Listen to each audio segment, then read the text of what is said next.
All right, this is Johnny Silvercloud, the soul brother, number one of a kind. Got some for your soul and some for your mind.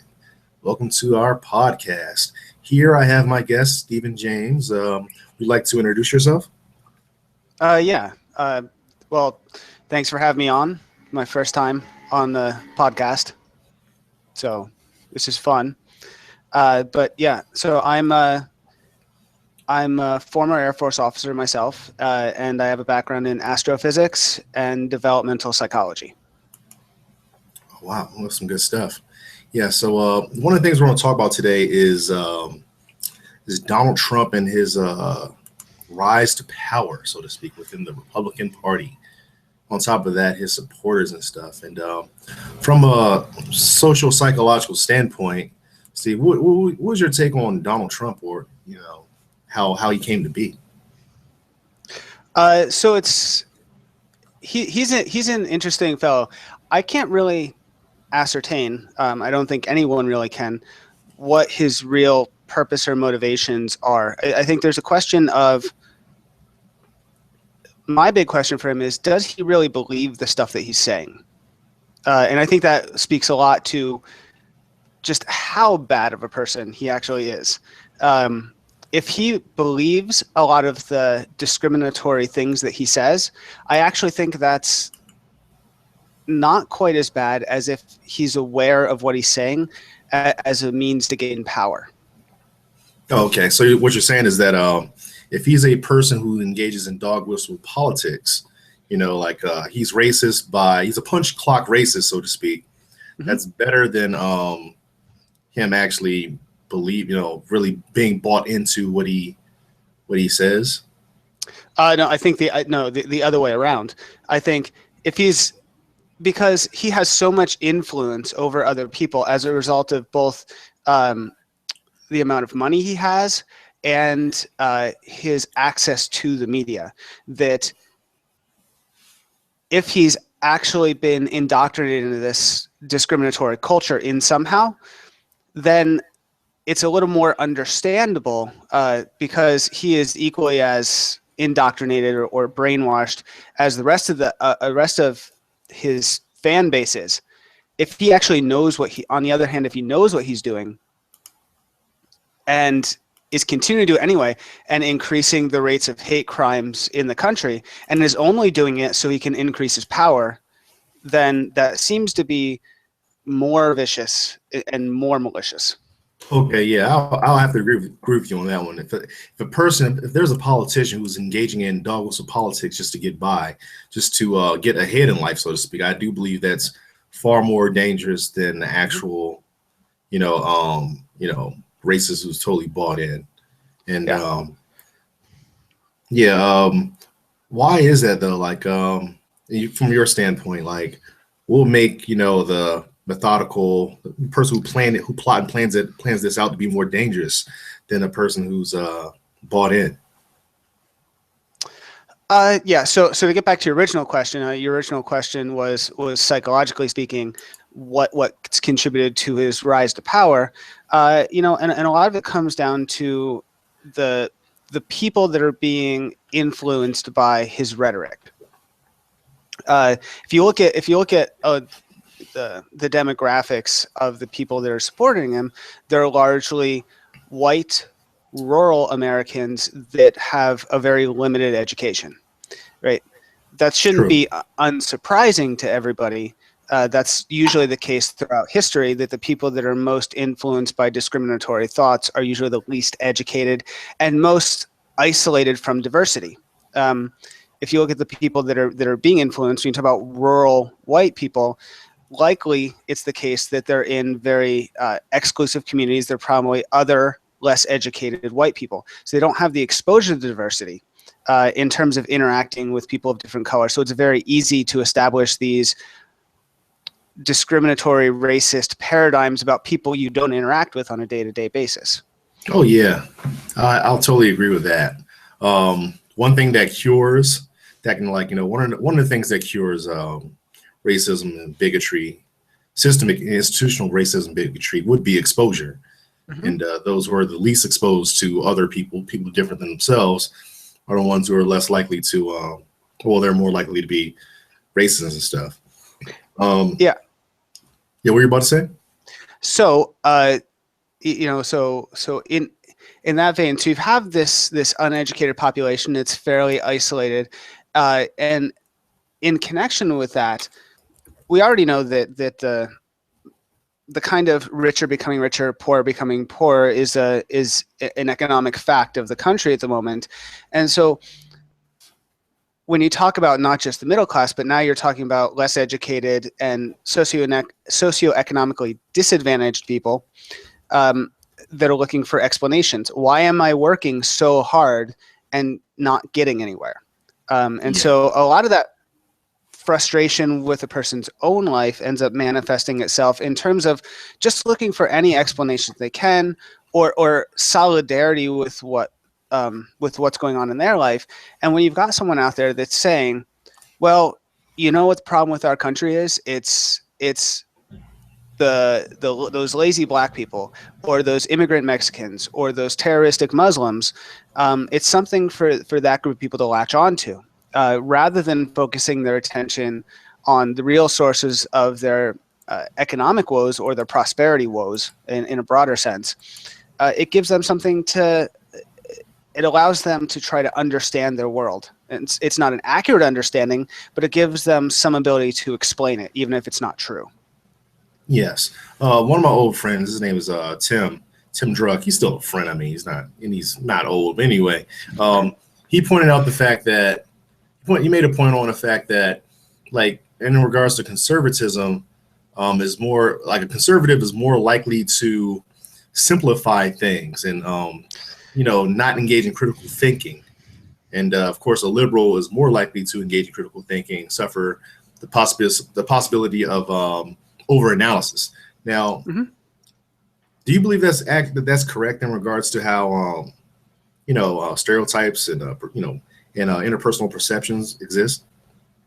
Yeah, so I think there's definitely a reason why not just Trump, but other demagoguery from the conservative side tends to have a greater impact on conservatives than does on liberals. There's a great TED Talk out there that I would encourage everyone to listen to, by a psychologist named Jonathan Haidt. And he talks about the very, very good man. He's written several books, and I recommend all of them. But in that TED Talk, he speaks about the moral, it's called the moral roots of liberalism and conservatism. And in that, he talks about 5 different factors that determine morality. And one of the, or 2 of the major factors that differ between liberals and conservatives in terms of morality is that conservatives place a much higher weight on order and authority. Like that there has to be structural order and authority to society, and that's actually a moral paradigm for them. And also, so it's moral authority. Oh, excuse me, order and authority. They are the 2 separate ones. So society must be ordered and structured, and if it becomes unordered and disorderly, then that's a moral quandary. And the other thing is respect of authority, which is much higher among conservatives. So when you combine those 2, conservatives are looking for an authority figure to put order to things. That's monarch. a moral paradigm. Yeah, or a dictator. Right? So, yeah. Depends on how you're looking. So because they're looking for that kind of moral clarity in their life, they're more susceptible to these demagogues that speak about exclusion and giving Fascism. a very which is a way of giving order to the world. Is it a good way to give order to the world? No, but it is a way, and it's a very simplistic, easy way to get there. It doesn't require, as you said, it doesn't require a great deal of critical thought or questioning. And again, questioning of authority. Yeah. One thing that I always found it kind of interesting, like when a person who is a conservative speak, they'll say they have this deep hatred of President Obama, and I was an adult during the Bush and Obama years. Well, Obama obviously, and I saw this general like submit to authority thing with George Bush, like whether he was right or wrong or looked silly or stupid or whatever it may be. And I don't see this with President Obama from their side of town. Like say for example, there's this country group called the Dixie Chicks. If I'm correct, there's like a trio of women who are country singers. Mm-hmm. And back in the day, they said something like, we're not exactly proud of the actions of George Bush, and as free folks, they're not government officials. They can say whatever. They're musicians, entertainment personnel. They can say whatever they want, and pretty much the conservative industry just demolished them. And now we live in a day and age where Fox News correspondent can call a president, the president of the United States a bitch on national television, and things like this, call him a punk and all types of stuff. And I was wondering, how come if their thing is to rever an authority, authority figure, which I've seen them do before, how come they don't do that with President Obama? Shouldn't one thing be good for the goose and to the gander as well? How come they changed it up there? So that's actually a really interesting point. I never really thought about that specifically, but if you were to frame it in that same context of seeking simplistic explanations, there's been a concerted effort to create specific narratives in this country and around the world to help explain complex issues. And in this case, the polarizing nature of politics, conservatives and Republicans are good, Democrats and progressives are bad. And again, that gives a certain order and stability that doesn't require a great deal of critical thinking about it. And so the talking points about Obama being bad began even before his presidency started. They started to create this narrative that he can do no right. And you still see that even presently. If you look at the gun legislation, the criticisms of his gun policy began before he said to everybody what his gun policy was going to be. And so it's a way of defaulting to certain authorities, but the authority is the authority of the conservative narrative, which is that progressives and Democrats are bad, conservatives and Republicans are good. And so there doesn't need to be a lot of questioning that goes into that. It's in fact better if there's not questioning, because then you're adhering more to the authority. You know what? You got a point there, because a lot of times, you hear a lot of this with the gun debate, right? Where only thing that stops a good guy with the gun is a bad guy with the gun. And you see a lot of this, they're good guys, we're bad, we're good guys, they're bad guys, instead of like critical thought saying that everyone is complex and yada, yada, yada, and the good guy, bad guy thing. Like say, for example, when Donald Trump stated that he would pretty much torture, maim, and mutilate, the families of alleged terrorists. I'll say alleged because you don't know if they're terrorists or not until, you know what I mean? Anyway, He'll go that far. He thinks he can do the Jack Bauer 24 thing in real life.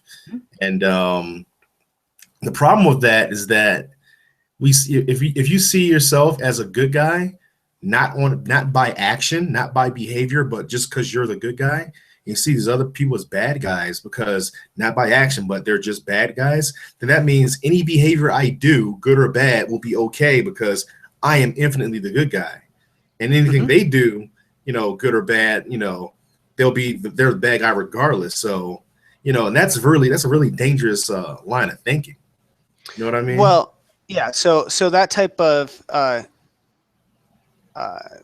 inherent or implicit goodness is always a problem, and that's a consequence of the social identity theory, something you and I talk about a lot, the brown eyes blue eyes experiment, or the Stanford prison experiment, which is my group is better than your group, and anything I do in the name of my group is inherently better than what you do for your group, even if they're the exact same actions. Yeah.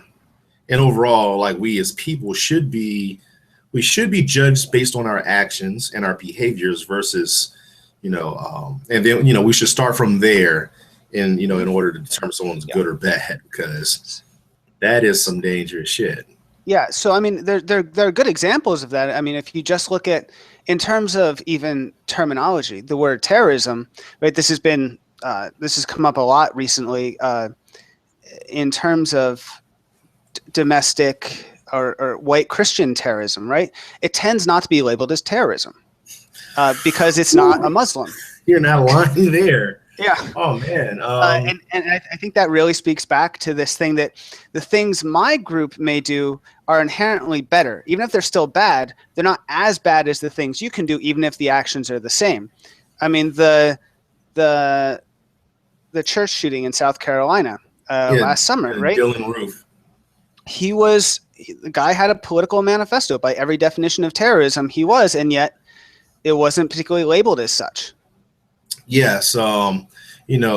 Me, myself, I identify terrorism as folks who wish to engage in, sociological, like engage, to place a group of people in a collective group in fear in order to change a social political behavior, right? And using fear as a tactic to change behavior and stuff like that of a group. Yeah. That's pretty much terrorism without question. And this guy, Dylan Roof, he thinks that black folks are like left and right all over the place, raping the crap out of white folks and doing all this stuff. And to change his behavior, pretty much, change his behavior, he shot up an entire church and left someone alive to witness it, like, intention, like by design, he did that. And Fox News and Friends and all these folks are like, I don't think he's white at all. Like this denial. This denial is just mind-boggling. And I always say, man, I believe that if Fox News existed in Martin Luther King's time, Jim Crow would still exist. I really do believe that Jim Crow would still exist if Fox News existed in the 1950s, 1960s. Yeah, because they've been fighting for irrationality of things, and this is actually something I wanted to mention before with what we were talking about prior. Also, is I'm not anti-conservative or anti-Republican in the sense of what conservatism means, which means a valuing of certain traditions, or which is not inherently a bad thing. Or even if you look at in terms of what I was talking about, the moralistic roots, valuing order and authority is not inherently a bad thing either. What's happened over the last 40 or 50 years, about 40 years, is that the Republican Party has slowly transitioned, and I think Donald Trump is the true the end manifestation of all this, that Republican narrative is to deny evidence and science and reason in lieu of pure raw emotion. And that they've been so effective they've legitimized the position that to deny evidence and facts and to just speak on raw emotion is a legitimate political perspective. And if you want to be an, quote, unbiased person or reporter, you have to respect that view, that denying evidence and science is the only, that you have to respect that position. No, you don't. A Republican and conservative could be a Republican and conservative and still base their opinions on fact and evidence rather than how I feel. Certainly you could do that. Yes, they make a whole lot of emotional appeals, which is a logical fallacy. And as a debate technician, as I call myself, I'm not a big fan of emotional appeals. But yes, I wanted to mention that. Once in my head, I have this running question: what is harder to defend, conservative politics or rap music? Mainstream rap. And in mainstream rap, there's it's selected by industry A&Rs, and I do believe they intentionally make people look stupid, and it's really hard to defend. I can't defend a lot of this Laffy Taffy Superman that whole shit. I mean, I just can't. So in the black community is largely attacked through rap music, through mainstream rap music. So So I sit there and see this parallel of this anti-intellectualism that takes place between mainstream rap and conservatives. I wonder who is harder to like, which one is easier or harder to defend, you know? And in conservative logic, there's a lot of conservative politics. I'll say there's a lot of anti-intellectualism that's taken place, and I'm not a fan of that. And you're right, and you hit the nail on the head. Myself, I'm not anti-conservative, like in the spirit of the phrase. I'm anti, smart guy hate. I'm anti, if you don't like logic and reason, I'm against you. And that's what I dislike. I'm anti irrationality, and they coddle and cradle it like, like a baby. They love it. And it's troubling because our politics in America would work if everything was grounded on science, logic, and reason. That's the actual intent. The intent of having two parties or having discourse between two groups is for folks to collect facts and then go from there. But they don't really do that, and it's frightening.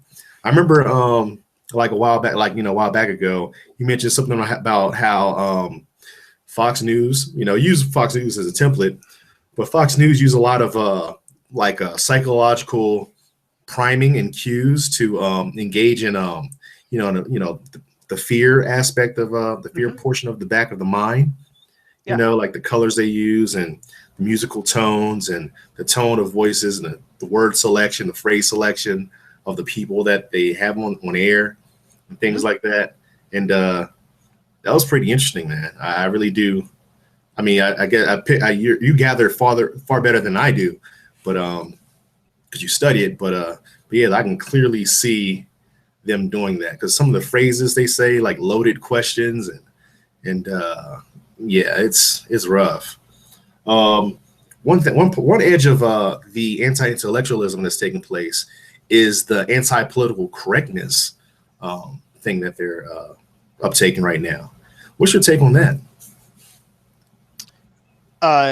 The anti-intellectualism or the anti political correctness? Well, no, to me, I see it as a branch of it's a branch off of the intellectualism tree, the anti-political correctness. Yeah. Thing.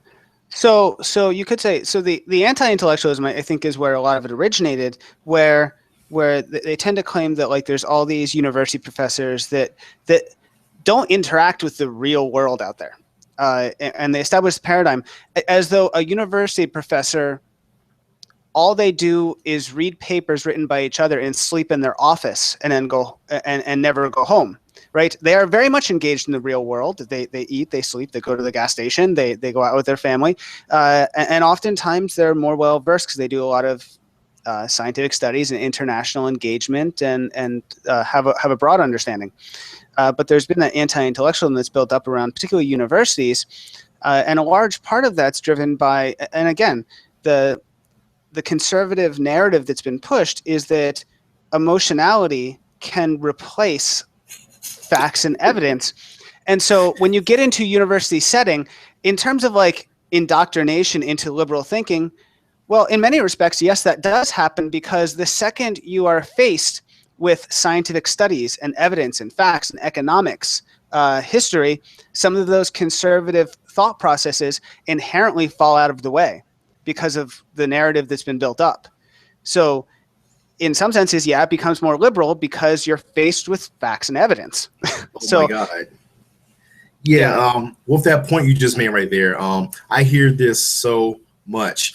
Folks say that, academia has a liberal bias, and it's like, no, that's incorrect. It's the fact that history and science, I'm going to phrase this here.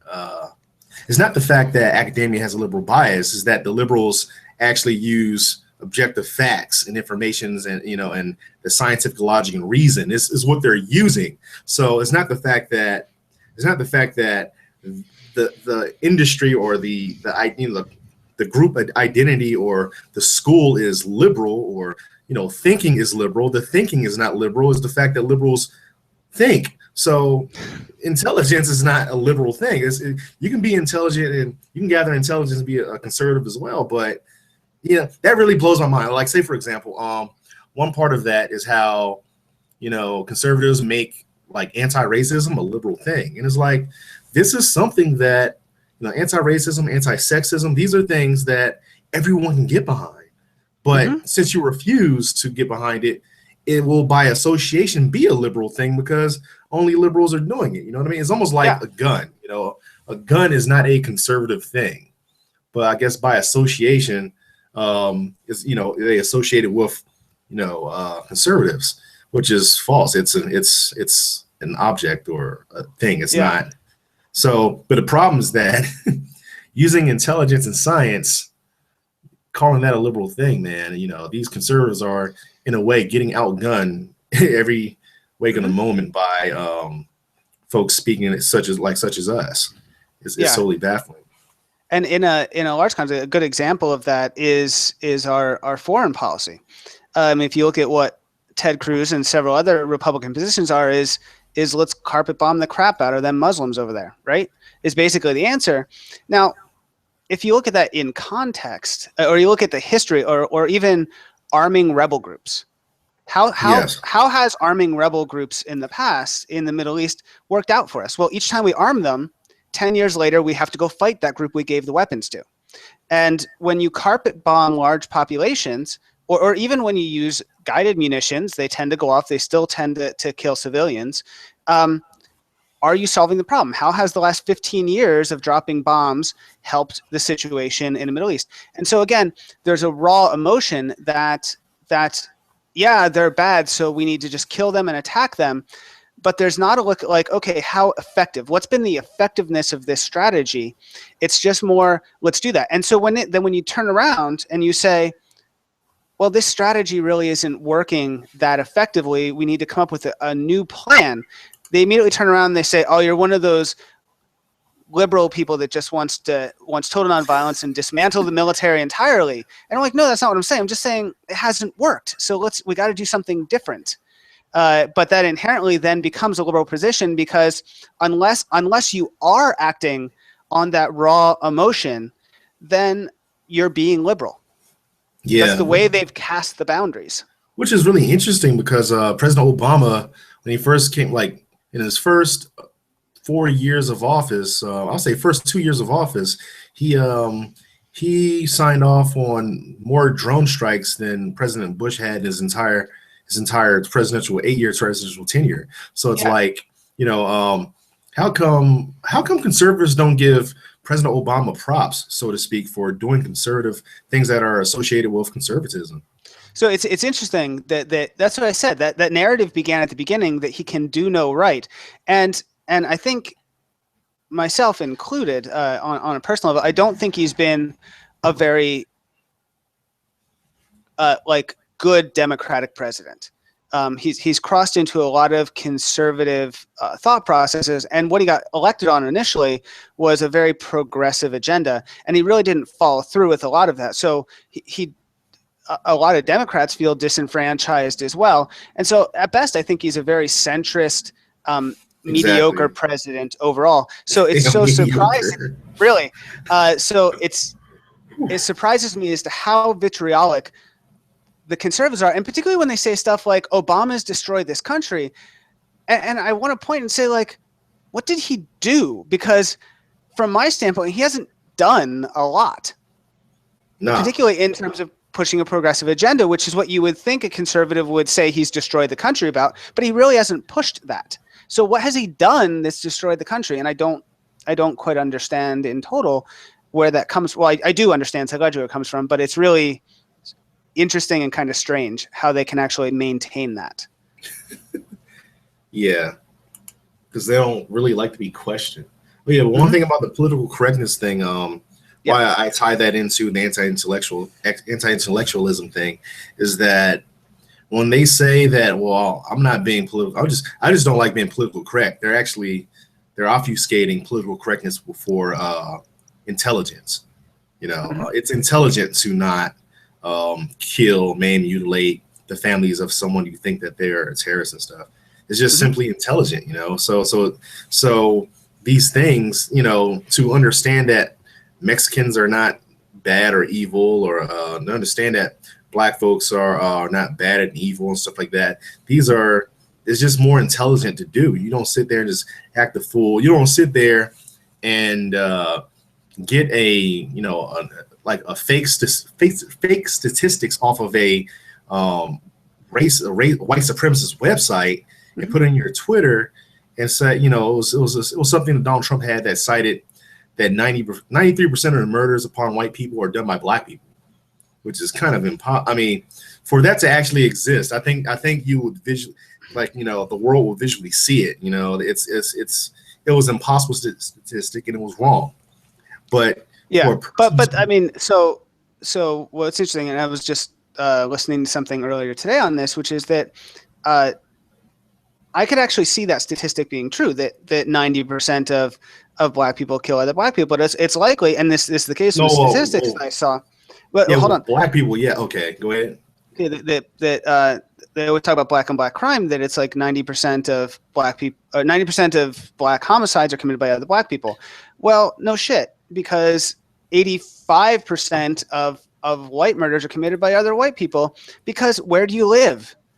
We don't live in a totally heterogeneous society. People tend to live in neighborhoods with people of the same race. So yeah, it's like saying you're most likely to get in an accident within 5 miles of your there's a 90% chance if you're in an accident, it's going to be within 5 miles of your house. Well, no shit.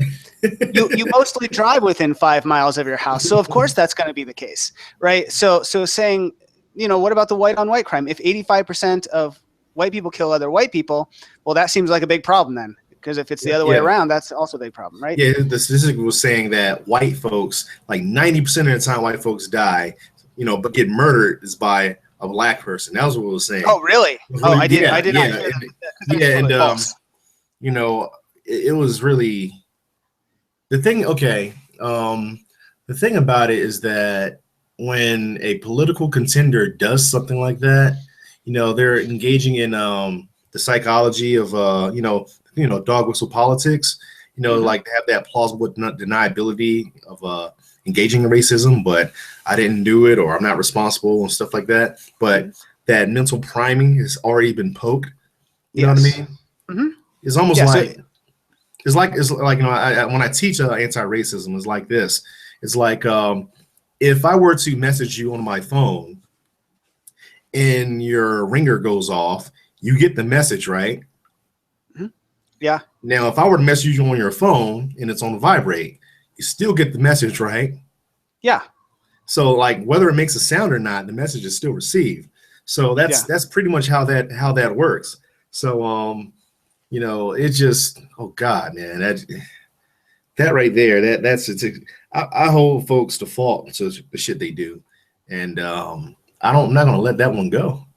The way he handled that, you know, he handled it with no responsibility whatsoever, you know, and I'm like, what happened to the conservative talking point about taking responsibility and stuff? How come that doesn't exist in regards to things that are racist and stuff like that? You know, so that, you know, it's your Twitter page. Well, I don't run my Twitter. Someone else does it on my campaign, but it's still yours. It's like you placed that idiot there, so you are still responsible. This is the reason why coaches are fired from the NFL when they lose horrifically, or they do something horrifically stupid. You know, it's you run the shit. So yeah, that just blows my mind. Yeah, what were you about to say? No, continue. One thing that comes across when I'm talking to conservatives and stuff is that they would say something like they'll do some type of pivot. They'll do some form of projection and say, well, Hillary Clinton or Bernie Sanders is the same way or similar to that, and it's just categorically false. There's no point arguing how they're not like that. I mean, is not as kind of force. But one point is one thing I want to touch up is how come is that line of thinking, could Trump exist in the Democratic Party? What's your thoughts on that? He couldn't, because this is why I said that I think Trump is the extreme end of what the Republicans have been trying to do for a long time, which is to legitimize raw emotion over facts and logic. Trump is totally content and quite happy and praises himself over the fact that he makes shit up. Like, yeah, I have no idea what I'm talking about. I made that up. So what? Everybody paid attention to me. That's great, right? So no, you can't exist in a Democratic Party because his entire thing, his entire spiel is that he makes stuff up and just runs on whatever he feels like saying in that moment. There is no evidence behind the things he says at all. So he couldn't exist in a Democratic Party. All right. So what you're saying is that his the way he functions is incongruent with democratic politics. You know, the politics of the Democratic Party. Yes, which I mean, on a not such a judgmental way, is not a party generally that at least their base, the base of the Democratic Party, does not support personal attacks as a whole. It's not the way the party functions, and you see candidates that attempt to use those tactics. Whereas on the Republican side, in general, if you go personal, if you attack the people, I mean, you know, Trump called, I forget the specific comment, but he made comments about Carly Fiorino's looks and about Jeb Bush's wife. If you do that on the Democratic side, people look really down on that. So the base, what the base supports and what they're looking for is totally different. And so you couldn't use any of his tactics on the other side, or most of the Republican ones that use personal attacks. Hillary Clinton just started using a rather vicious negative attacks with Bernie Sanders, and that's actually backfiring her already, and it's only been 2 weeks, right? It's not supported in the Democratic Party. What did she say about Bernie Sanders? I haven't got that one yet. Well, she's currently saying that she actually got her daughter out to support her in this, that he's going to, and to quote, he's going to dismantle Obamacare and dismantle Medicare and Medicaid and rip away all of people's health care, so they're not going to have any health care anymore. And saying that he's not tough on Wall Street and he's not being upfront and he's lying to the people about what his Wall Street plan is, which is unequivocally false. I mean, most of that's flat out lies overall, but she's using that as a campaign tactic, which is backfiring. Mm. Yeah, it seems like the Dems prefer a little more substance over, that type of approach. But yeah, I agree though. Like the way Trump operates is incongruent with the Democratic Party. Perhaps before, like pre-civil rights era. Oh, absolutely. Yeah. I mean, they were the conservatives, of course. Mm-hmm. But now, absolutely not. I don't see how that would really work.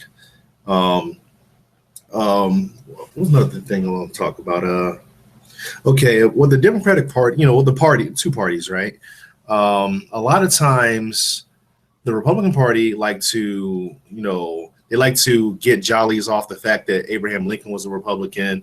They like to state, even though it's false, that Martin Luther King was a Republican, and they try to attain credit for, pre-civil rights Republican Party associations and things, but they don't really engage in those things now. And I was wondering, what do you think of that? Like, how come they don't? Why do you think that no one really spot checks them there, fact check them on that and stuff like that?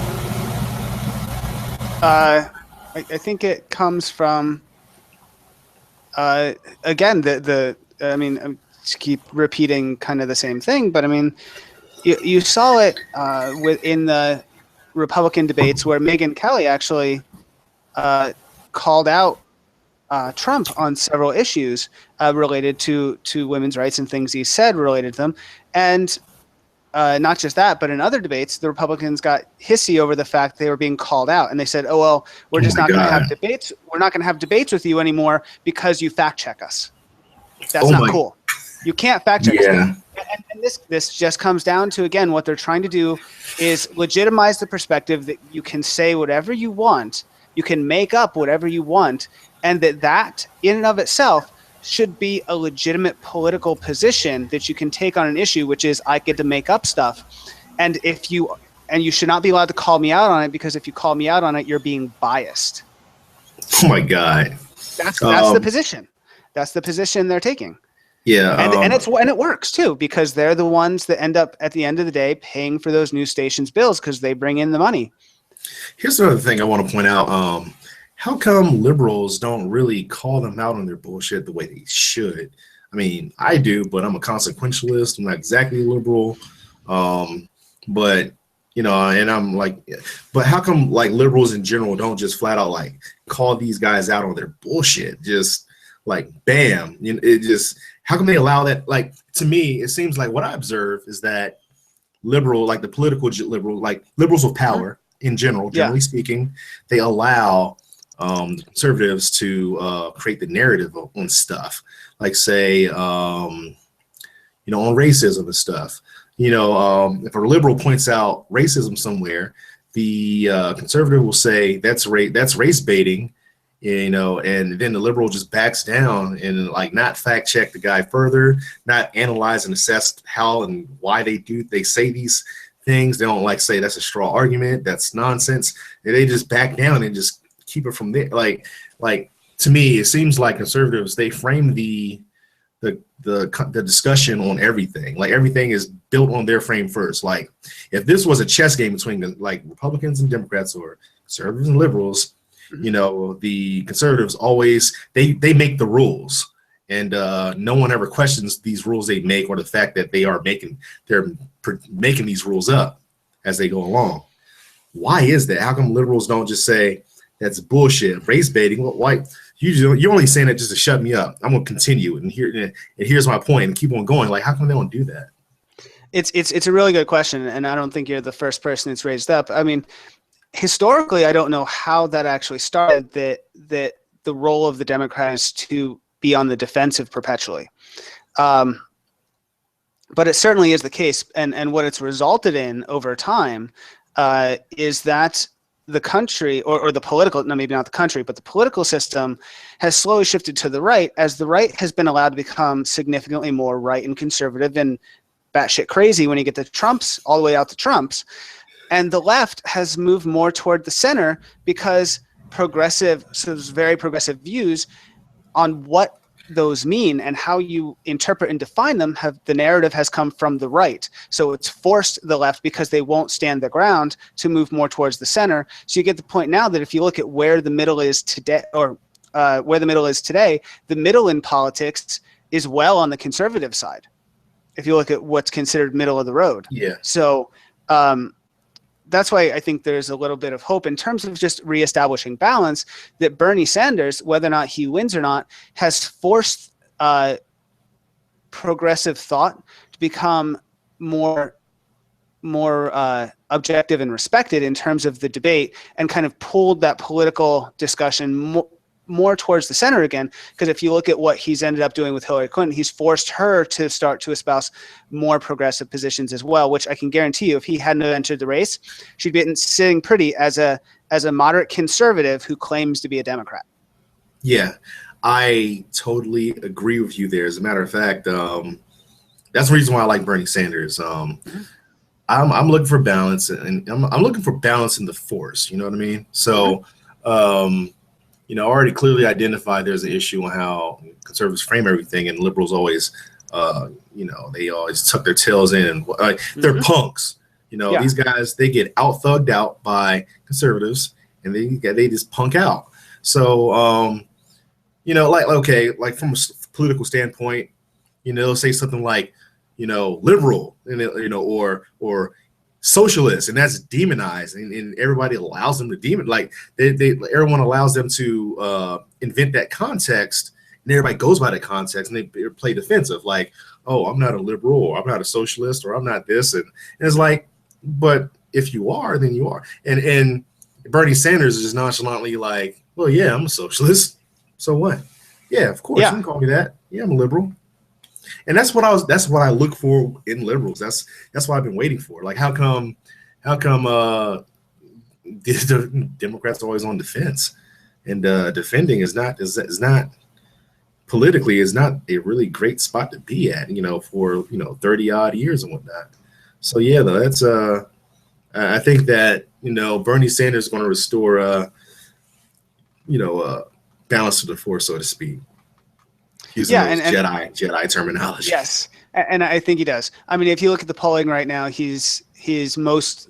I mean, it's very early, but he's most likely to make a run of things at this point if things continue to trend the way that they are. But even like I said, even if he doesn't win, he has done the country a great service in pulling things back toward the center because he's reestablished what it means to be a progressive. Exactly. That's precisely what I'm talking about. Mm-hmm. Because if you have an identity, right, whether it's a literal identity or a political identity, the fact that if you allow someone else to invent what your identity means, you're going to suffer. You are Yes. going to suffer, Mm-hmm. And it's almost like in the military. I'm a military vet as well. As far as if I gain more followers, they know this. In the military, there's this phrase that states, paraphrasing a bit, it says, "Don't let someone else, guide your career. Don't let someone else, make your, pretty much decide wherever you go or stay or wherever you are in your career. Don't let someone else make career decisions for you, and don't put yourself in that position." And it's something like, don't get in trouble where someone else has to like punish you or kick you out. And this kind of like proves true here. Overall, don't let these other folks create your identity and stuff. And it's troubling if you just allow that to happen. Yeah, and I think likely that just comes down to leadership. There's and integrity-driven leadership is probably the case when you come to politics as well, because everyone always talks about how the Republicans are bought and paid for, right? But you know what? A lot of the Democrats are too. Exactly. And what the last thing that the people that are buying the politicians want is for them to be espousing positions like Bernie Sanders is, like break up the banks. We're gonna stop you and stop your power grab at all. So I think that's probably a large part of what's driving it. So is the lack of integrity driven leadership in politics overall, not left or right, that's what's caused the imbalance, is because the people driving the narratives are in the end behind the scenes driving things toward more of an oligarchical society, and that's their ultimate aim. Yes, man, I have to agree. Okay, what I'm gonna do right now is bring the show to a close. So, Steve, you know what? I like, I like to say give him ground of applause, but I like to give a special shout out to Steve James coming through. He's a research psychologist. He's been a good friend of mine for a good, couple of years, and I love the fact that he's on this show, sharing his knowledge, and that's what we on the Soul Brother number one of a kind and Onyx Truth wish to be all about, sharing that knowledge. So yes, though, like to give a large round of applause for Steve James for showing up for this show here. And overall, Steve, do you have any final things to state or claim? Be critical, question everything. That's about it. Be critical and question everything. I totally agree, and this is the reason why we exist as is on this show. Well, okay, that's it. And this is Johnny Silvercloud, the Soul Brother number one of a kind. Got some for your soul and some for your mind. I be that candy yam eating, big booty techniquing soul brother that you all like no other. So we're gonna be head out here, and if you are a voting person out there, voting citizen of the United States, please engage in critical thinking and vote responsibly. Peace.